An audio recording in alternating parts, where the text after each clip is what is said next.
Vince? Yeah, sure. We're starting on the friendly stuff, Tony. Yep. I suppose it's nice to have games lined up against two of the three co-hosts for the next World Cup coming up. What was the thought process and reasons why you were keen to organise these games in particular? Well, it's something that's been building for quite some time. It's been 3 to 6 months we've been looking at this, and we couldn't really press the go button until we knew that we had qualified automatically. Otherwise, we would have been in the playoffs. But, a couple of reasons. Obviously the World Cup is over there. We're playing two highly ranked teams. We can learn a lot from the conditions, logistically, areas that try to make our life easier when we're there, and how we travel. We're going to play a game in altitude as well, just to see what that's like. So we're trying to test ourselves as much as we can, and we've picked two opponents, host nations that are very keen, obviously, to do well in their home World Cup, and it'll be a great test. How difficult is planning for this World Cup proving logistically when not only is it bigger than ever before, but you don't know until I think December, right, for the draw, that you could be in locations that are very different from one another? True, and but I think everyone's got that difficulty in facing that. We're just trying to manage that the best way we can and try and cover as much as we can in terms of the type of opposition we play, the different styles that we come up against. You don't always have the choice on who you play in these friendlies. You might have a list, and they're not always available or possible to bring them out here or to play them where they're from. So there's a lot goes into it. So I'm just delighted that the FA was able to put these two great games for us in terms of to help us in our preparation.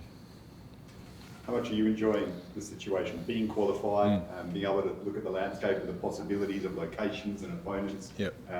How enjoyable is it to have that situation as the national team coach? Yeah, good. I don't know the other situation, but I had a good feeling with the other situation in terms of knowing all the pressure that comes with coaching the national team. So from day one, you guys have always told me, we need to win this game, we need to win, and that started back in October. So I have felt that from day one, but I think we've embraced that and enjoyed that, and we understand the responsibility that comes with this role for me and the whole entire staff and coaches. And I think we've accomplished, obviously, the first part, which was very difficult, and we're proud of that. And now, sitting back and planning for the next 12 months. But, we have to plan in a manner that every game is important. Of course, you can give other players opportunities that deserve to get a chance and see what they can do. But we can't move away from the fact that we're still representing our country, and that needs to be shown when we play. So many moving parts, of course, with the squad that will take place.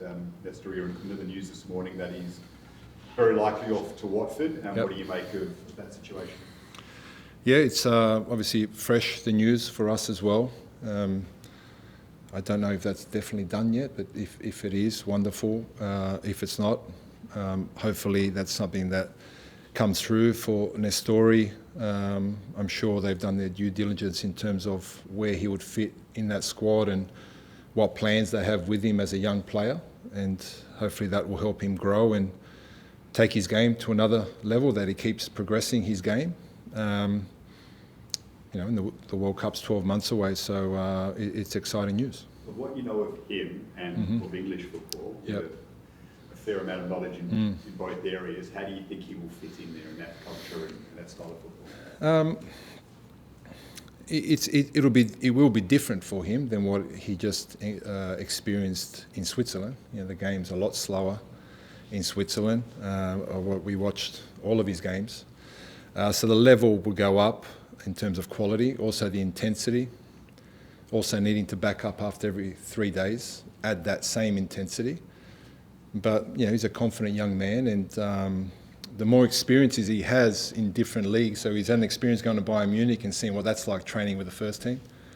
He's got some games at Grasshoppers, which is good. He got game time, and now he goes somewhere where it's completely different again. that can only improve his overall game. So for us, involved with the Socceroos, looking to now and into the future, they are very positive signs. How do you describe or assess Nsue as a character, as a footballer, Tony, from what you know of him, calling him up, and I think starting him in the first game you had with the Socceroos, and then sort of through whatever conversations you may have had with him since that time, during which you obviously haven't called him up, but no doubt you've kept a very close eye of course, on him. of course. I think the impression people sometimes have from the outside, which I totally understand, is that if a player doesn't get called up, that equates to you not liking the player. It's far from that. We can only pick 23 to 26 players. We monitor all those boys, and we are delighted when they play well, and we can give you a summary on every single game that he's played. And that's not just him, that's all the boys. So we like all the boys that are involved in our group. We monitor them, we try and advise them, we want to see them grow and improve, and it's not just for now, it's also for the future. Some players can make an immediate impact, some need time, but if they've got talent, you hope that can come through at some point. And he got to Bayern Munich because he has talent, that's undeniable. But what I believe he's learning, and hopefully he has the right people around him that are advising him, well, it's a lot more, you need a lot more than that. Talent's not enough. It's never been enough, and it never will be enough. If you watch a Club World Cup that's just been on, and you see the best teams, the amount they run and work game after game, it's not a coincidence that they're challenging in the final. The two best teams are in the final. That's not by luck. That's, 7 games or so they play in that heat, and they are the most intense, the fittest, the most organised, best with the ball, best without the ball. Every part of the game is covered, and I think that's what you see, the higher level that you go. But of course the talent got him there, so that's wonderful. And now hopefully this next move can develop him further, and whether that's an immediate impact with us or not, it gives him a better chance, of course. Just one more on him, Tony. Some of his previous coaches, club and international level, have spoken about his attitude or his maturity. Is that a problem as far as you're concerned in terms of the way you look at him and whether he's ready or not to come back in? No, because every player's character is very different. Their upbringing is very different, where they've come from, how they were brought up. So not everyone has all the opportunities and a very stable upbringing. That could be including us in here. So we understand that. And I learned that lesson a long time ago when I was an assistant with Crystal Palace, with Dougie Freedman, when the club went bust and went in administration. And he called me in to be an assistant, and we had 17-year-old Wilfred Zaha, who was the most ill-disciplined, never came on time, wanted to walk out 10 minutes before training, didn't want to do the pre-activation, and it frustrated me.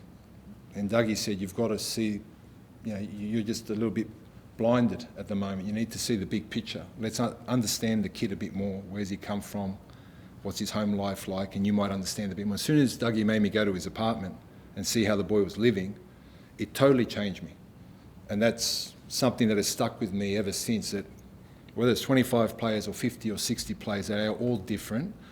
Of course, we have values and a culture and principles of play that need to remain, but how you manoeuvre that, they're all different personalities. So for me, that's never been a problem. I think that it doesn't matter to me. I had Kareem Bullitt. For me, I just looked at the talent and said, can I help him? And I love that challenge. Sometimes it works out, sometimes it doesn't. But I would never allow anyone to tell me that it's because of an attitude or a character that I'm not picking a player. That will never. It's never happened to me so far as a club coach. Certainly won't happen in the Socceroos, where the numbers are even more limited and you average 2 sessions before you play a game.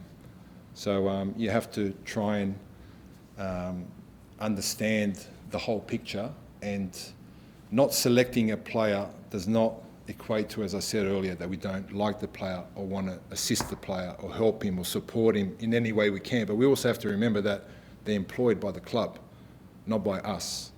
So we're just a really sounding board. If they need something, we offer them medical, physical, psychological support if they need it, coaching support if they need something.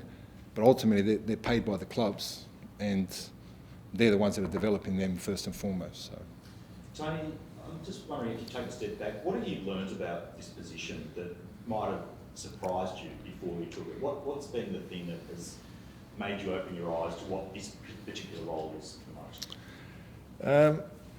Look, there are many things. Obviously, it's totally different to club football. I think I've mentioned that before. When I came in October, it was a real whirlwind of trying to put things in place in terms of staff, trying to get the players to believe in what we want to do on and off the field. And then probably the biggest difference for me was that once the very intense 10 days are over, the players are gone and you don't have contact with them anymore. And we're not a priority to them. We can manage them, observe them, but they go back to their clubs, and their clubs are now, as soon as they get off the plane, they're training, getting ready for the weekend. So that's taken me a bit of time to adjust to. And I think from November to March was a really good period for me and the staff to really reflect and review on what happened in October, November, because there was literally 3 weeks apart. To try and get a better understanding of the players, what we can do better in terms of getting them up to speed with knowing there are only 2 sessions before a game. And I think that really assisted us that there's a lot more to it. It's not just, you don't have the luxury of today's training session, maybe we didn't get as much as we wanted out of it, or the grid sizes were too big or too small, we'll do that next week. There is no next week. It needs to be perfect. It needs to be done right on that day. You don't get another chance to get it right. So that's the same with video, the presentations, the one-on-one meetings. The detail must be spot on. That can be exhausting for the players, but you're in the national team. There is nothing higher. So you're one of 26 players that needs to be able to handle that.